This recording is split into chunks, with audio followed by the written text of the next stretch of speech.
وسلم نبياً ورسولا.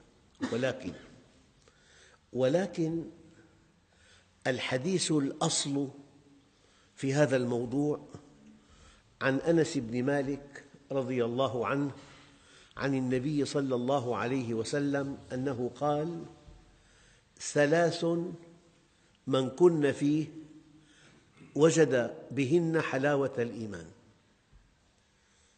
ثلاث من كن فيه وجد حلاوة الإيمان: أن يكون الله ورسوله أحب إليه مما سواهما.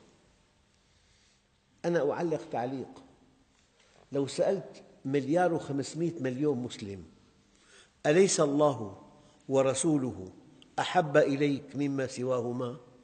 لا يتردد واحد في أن يؤكد هذا المعنى، يقول: نعم. ليس هذا هو المعنى. قال علماء شرح الحديث: أن يكون الله في قرآنه والنبي صلى الله عليه وسلم في سنته أحب إليك من مصالحك المتوهمة القريبة إذا تعارضت مع الكتاب والسنة. عند التعارض، يعني وكيل شركة، الدخل فلكي، وكيل حصري، جاءك المندوب طلب مطعم فيه خمر، فحينما لا تعبأ بالتحريم وتقدم له هذا المشروب المحرم من أجل مصلحتك، أنت بهذا لم تدفع ثمن حلاوة الإيمان. حلاوة الإيمان شيء يصعب تصوره. يعني الناس يعيشون بحقائق الإيمان، يقول لك: الحمد لله نحن مسلمون.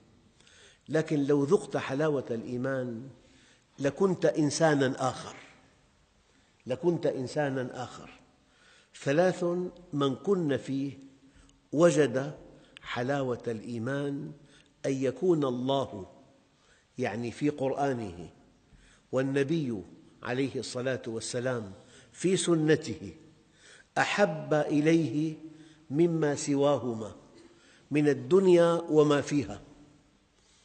حينما تتعارض مصالحك المتوهمة، حينما تتعارض مصالحك القريبة مع كلام الله وسنة رسوله، وتؤثر طاعة الله وتضع تحت قدمك هذه المصالح المتوهمة، عندئذ تكون قد دفعت ثمن حلاوة الإيمان، وعندئذ تذوق حلاوة الإيمان، وعندئذ تقول: أنا أسعد الناس.